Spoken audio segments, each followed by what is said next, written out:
Hi, my name is Clint Francis. I'm a business coach, and I worked in the luxury sales market for approximately 14 years, mostly in art galleries.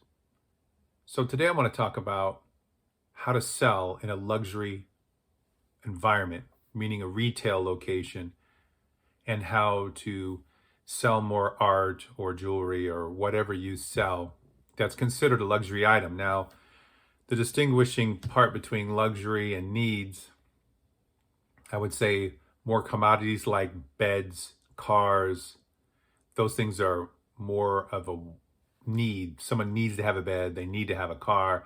It's just a matter of whether they're going to buy what you're selling, whatever brand you're selling, and from you. And so how you present yourself, that's all important too. But today I'm going to talk more about how to sell in a luxury sales environment in a retail location. There's also another thing that I'll be going on into the future to talk about is selling online and all the things about having the sales call when people find you. And that'll come in the future. But today, the scope of this, I want to keep it with luxury sales. So if you work at or own an establishment that sells luxury items, meaning wants, things that people don't need to live and survive, but want to have probably to beautify their life or to uplift their life, like beautiful art, beautiful handmade furniture, things like that. So there's really 5 steps you're going to do in the sales process. So think of this more as the techniques that you're going to use. And I say that I found in my 13, 14 years of luxury sales experience selling mostly fine art is that your building rapport is going to be a real important thing because most of the time people are buying luxury items in a tourist resort. Now you could look and say, well, I sell Ferraris in Los Angeles. So people are coming in and they have the money to buy a Ferrari, and some of them have already purchased luxury cars and some haven't. So that's even a little bit different. Luxury cars would be a little bit different than luxury items that basically serve no practical purpose. So I just want you to understand the difference. So if you're selling luxury items like fine watches, jewelry, art, you may have to build more rapport. So the first thing you want to do when a customer comes in is you want to greet them. And you want to make them feel welcome. It's really important. Now, when I go out and about, especially in luxury establishments, I tend to see how I'm greeted and treated right off the bat. And it's so important because for the person to come into your store, it's a huge deal. And maybe you spent thousands of dollars on marketing to get them to come in that store. So this is something that's overlooked these days, probably because of technology and changes in the cultural, societal structure, that people don't feel the need or don't have the ability to greet customers like they're important. Especially in the luxury market, it's very important that you make them feel welcome. And a way to get into the spirit of that is to be very grateful, to be in a high state of gratitude when you're working the sales floor in your luxury establishment. So you're keeping the feeling of gratitude at all times. So when people are coming in, the way you're speaking and communicating to them is coming from that feeling of that you're happy they're there. And you don't want to gush on them and overdo it. And there's a lot of ways that people do that in the greeting process by they may feel a sense of neediness or low self-esteem and feel like they have to talk a lot. That's not what I'm talking about here. It's more of saying, hey, welcome to the gallery. Thanks for coming in. Take a look around and let me know if you have any questions, and then walk away and give them some space to look, especially if it's a discovery mode type of product, like you're in a tourist town and people are on vacation and they're out of their comfort zone, but they're more relaxed and they're looking around to see what they could discover to buy for themselves. And a lot of people have a budget on vacation, 5, 10, 20,000 and up of what they're going to spend on the entire trip, and they will want to spend all that money. Totally different than if they're in their own town shopping. They have a completely different budget and a completely different mindset. So when you're greeting them, making them feel welcome, but not overdoing it, and also giving them some space to look. And then over time, you can approach them. If you notice them really fixated on a particular painting or a piece of jewelry, you could say, hey, you like that one? Or what do you think of that?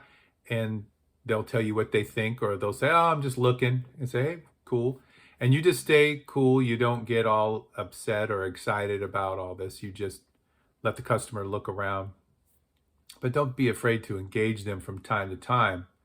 And if you're going to do this, you have to be in the next step, which is now you're going to be building rapport. So building rapport is really important in this environment. Once again, people are on vacation. They may have had a couple of margaritas. They're relaxed. They're having fun. They've been to the beach. They're really enjoying their time. So they're a lot more open. And sometimes you don't have to build rapport. People know what they want and they'll buy it, but you still have to do the work. But some people need a little bit more rapport building. And I'll give you an example I had when I was working at a jewelry store in Maui, Hawaii. I had a couple come in and they'd been building a business for 5 years and they had taken no days off and no vacation time. Pretty crazy. So the way I found this out was when they first walked in, I said, hey, welcome to the store. Take a look around. If you have any questions, let me know. And then I backed off. And then I engaged them after they were looking in the Rolex case. And I said, oh, you like Rolex? He's like, we're just looking. I said, all right, that's totally fine. And then I stepped away for a moment. Then I re-engaged. And they really were very standoffish for whatever reasons. I don't ever think I know why. But usually it's salespeople in the past being very pushy. So I said, hey, so why are you guys in Hawaii? What made you choose to come here? And so they started to tell me they've been working for 5 years with no days off and no vacation, and they wanted to have fun and spend some money. And I was like, man, that sounds great. What have you seen? Well, we went to Wailea, we went to Haleakala volcano, and they just started to tell me this. And of course, this is where you want to really listen and pay attention to what they're saying, and then to say, oh, what did you think of Haleakala? So you were listening and you're asking questions that were pertinent to what they were talking about. And then we talked maybe 5 or 10 minutes about their trip so far to the islands. So I said, well, is there anything in particular that you saw in that case? He goes, oh yeah, I really like this particular Rolex. It happened to be this two-tone Submariner. And so I got my keys out of my pocket, opened the case, and I took it out, and I just said, give me your arm, and put it on him, and we went from there. And he ended up buying, I want to say about $17,000 worth of jewelry and watches. And this was my biggest sale. I'd only been in the luxury business for a few years. Not even that, it was a few months. I think it was 6 months. And this was my biggest sale. And it looked at the beginning that they didn't want to be bothered. So you have to keep pressing without being pushy. And that's a whole nother video, a whole nother time of talking more in detail about each step and stage. So we built rapport and I made the sale. Now this comes in different ways. So some people you just build a little rapport. Sometimes you find out people are from the same state you were from originally. And so it can work out really well. The next step is, once you've built rapport, is to present the product. So you want to present the product. Now this is once again really important. You're asking questions about how they would use it. So like with jewelry, I'd say, is this an everyday piece of jewelry, or is this something that you're going to wear on special occasions or to charity foundation events and stuff like that? Also asking them what their jewelry collection is like, or if you're selling art, asking them what their art collection is like, or who do they collect, what do they like? And that can help them, because not everybody knows what they want. Once again, they're on vacation or they're just in a tourist town, they're just discovering things. So in presenting this, you want to ask a lot of well-crafted, open-ended questions. Who, what, when, where, why. Those basically should be the first words you use in your sentence, so it's not a yes or no answer. And there are time for yes and no answers down the line and asking those kind of questions, but not at this point. So a lot of times when salespeople are presenting something, it's all about them telling you all the stuff it's going to do for them, all the benefits and the features and all that. And once again, there's a place for that. But you want to get the sales or the client to start to think about how they're going to use it, how much they like it, how it goes with the collection they already have. And they're already imagining owning it. So you want to create this idea of them imagining owning the product. And you can do that by steering the conversation without controlling them, but you're just asking great questions. And human beings are set up to answer questions. Our brains are set up, if you ask something, the majority of people are just going to answer you. You just have to have the guts to ask the question. And I found when I first started in luxury sales, because I grew up in a lower middle class home, I was afraid to ask rich people to buy expensive things because I was shopping with my own wallet. I was afraid that they were going to spend too much money and I would go broke, is how I say it. So you have to think more from their wallet and what they want and not from yours. And if they're in a luxury establishment, they already have the self-esteem to some degree to buy. So when you're showing the product or you're presenting, ask a lot of questions, listen to them, feed it back to them, say, oh, so you want this only for special occasions. So once again, don't do that too much, but do it enough to where the customer feels heard. And then the next step you're going to take after you've presented the product is you're going to have objections. So in the beginning, I would wait for the customer to come up with them, and they would already feel bad and weird because it's like they felt like they were telling me no. So as I got more seasoned in the sales game, I started to figure out the objections they were going to make. So a lot of times I would address the objections at the end of my presentation. So they could be as simple as, we take payments, we have a 30-day unconditional money back guarantee. So you're just putting those things out there to quell their objections, so to speak. So objections, I think, are one of the toughest parts to get used to if you're not a really assertive person. And sometimes if you're too assertive, you can be too blunt and turn people off who need a little bit more walking, a little bit more convincing with it in a soft way. So also when people really put up a barrier with an objection, you have to do it in a way that's calm and cool and not give up trying to overcome the objection. And even all the connotations of overcoming objections, it makes people squirm. But think of it this way, if you have a child and you're trying to convince them to take their medicine and they're sick and they don't want to take it because it tastes bad, you have to sell them on taking it. It's good for them. They want it because they want to get better and go out and play, but you know that they have to take the medicine and they don't understand that. It's the same with a customer. If they really want a watch that they've been looking at for 3 years online and they're finally standing with it on their wrist and they're there with their friends and or you are, and you're like, well, why don't you go ahead and get it? Well, it's a little too much money. Oh, well, so what would a thing like this cost? And usually they won't have an answer because it's an irrational objection. So there's a lot of ways you can say this, and really each particular person and situation is really unique unto itself. But you should definitely have strategies, and I even used scripts when I first started out, so I'd have things to say. It's really important when the customer is objecting that you have something to say. It doesn't mean you're trying to change their mind or convince them for your own reasons. It's really you're overcoming the objection to help them buy for their reason. A lot of times people get in their own way and they won't buy something because they won't give it to themselves. They feel like they don't deserve it. It's not okay, especially if it's an item that you don't need, like a bed or a car or a shirt, let's say.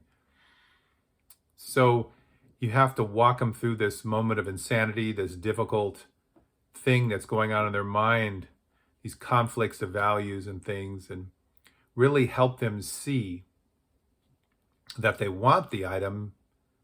They're in the store, and you can't be literal about this.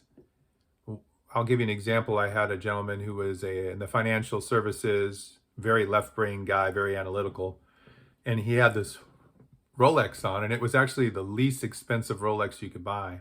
At the time, I think it was $3,300.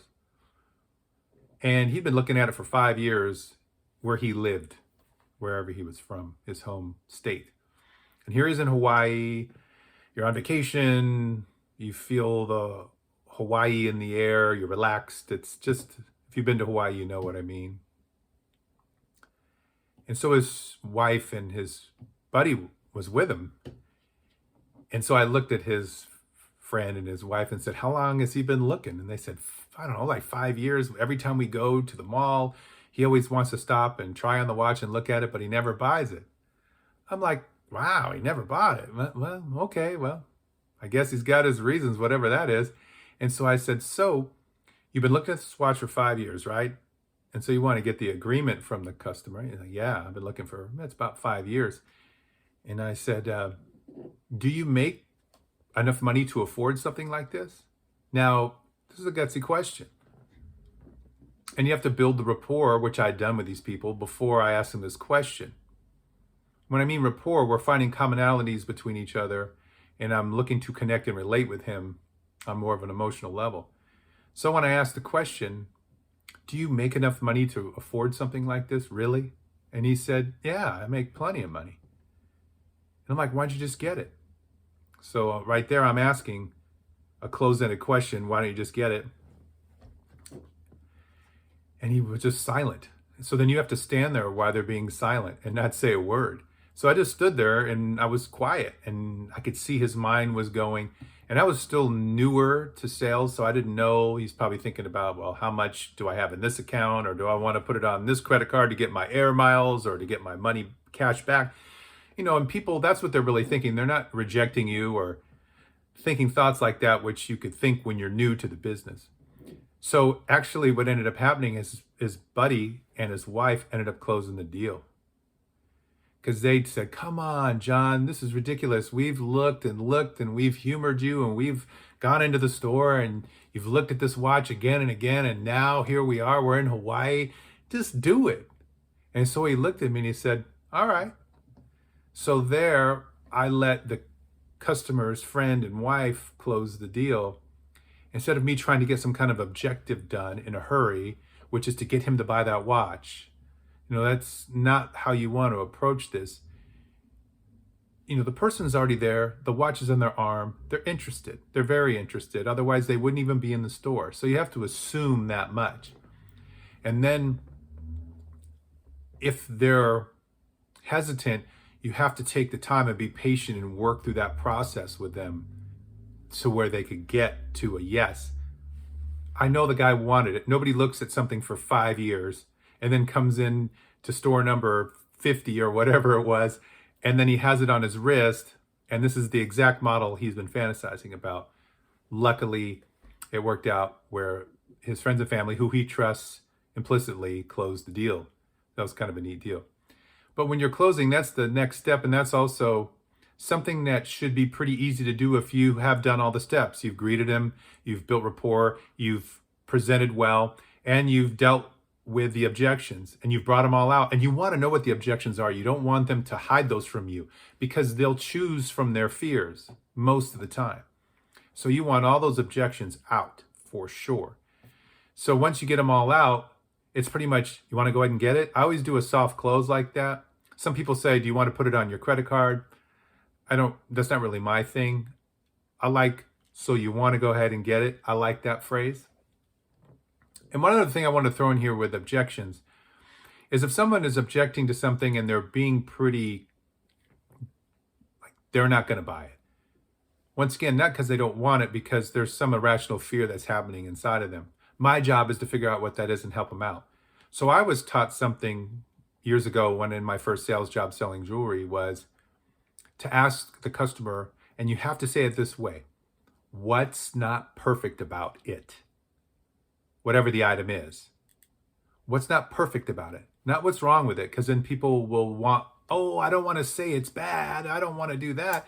So you have to be careful about how you ask this question. But this is one of the best things I've ever learned to deal with objections from customers. What's not perfect about it? So what's going to happen? People are going to tell you what's not perfect about it. It's too big, it's too small, it's scratchy on my arm, I don't like the color. Well, if I could get you another color, would you be still interested in moving forward? Well, yes. Well, I have it in black. Use this black. What color do you want it? It can go in a million different directions. But once again, I had this situation where this woman came in, looked at a ring, wanted to bring her husband in, wanted him to like it too. This is very common in jewelry. So she comes back The husband's there. She has the ring on. Her face is just glowing. She loves this ring. I can tell. I can see it in her face. So I said, you want to go ahead and take it? And she says, well, I don't know. I just want to keep thinking about it. And so what I said to her is that what I notice most of the time when someone has to think about something, there's something not perfect with that ring. What's not perfect with that ring? And she goes, nothing. I love it. I really love this ring. So now her own desire and passion for owning this ring is coming forward. And so I said, yeah, well, if you love it, why wouldn't you just get it? So you have to be persistent with asking for the sale over and over again. Sometimes you have to bring people around and ask them again. And once again, it can go in a million different directions, but these are very common things. So she says, well, I really love it. So I look at the husband and said, why don't you guys just get it? So he saw that she really loved it and he said, okay. And so they bought the ring. Now, if I would have just listened to her and she said, I just have to think about it now. If I don't have something to say to that, and that's why I had scripted things in the beginning, so I knew what to say to get the real reason out. Now, I didn't get the real reason out. I got the real reason that she wanted it, not the reason she didn't want it, which usually will happen in that case because there isn't something that's not perfect. And if there is, which is more occasional, like color, size, and I've had a ton of things happen in this direction, you'll know what to do once you get more experience with this. So basically, this is just a going over these 5 stages of the sale. And one of the things that you can't do with this sale is you can't speed it up. So if you're in the rapport building and you're getting tired of that and impatient, you can't move to presenting the product. If you're stuck in objections, you can't move to the close until you've addressed all their objections. But the caveat to this is that the customer can hurry it up. If the customer comes in and you start showing it and they said, yeah, that's great, I'll take it. Don't start slowing the process down or thinking you have to finish the next steps. The customer can decide to go straight to the close and say, you know what, this is what I want, I'll take it. Just say, great, come on over here. And then once you take them to the register, you can say, hey, what about that other thing you were looking at? Or you'll start seeing them looking around. This is a whole nother thing where the customer's wallet is usually open for 10 to 15 minutes after they've decided to make a purchase of one item. So I'm going to go more into this in the future. But just I wanted you to keep in mind that you can't push the process, but the customer can. The customer can go through all 5 of those stages in 5 minutes. It could be 5 hours. It could be 5 days. It just depends on what you're selling and the speed of the sale. So just remember that there's 5 stages. It's greeting the customer. It's building rapport. It's presenting the product, overcoming objections, closing the deal. Once again, you can't speed it up. The customer can. All right, so I'm going to go more into this in the future and just details about these techniques about how to sell, and then also the inner game, what you need to be doing and working on inside of yourself to be more successful in sales. Once again, my name is Clint Francis, business coach. Have a great day.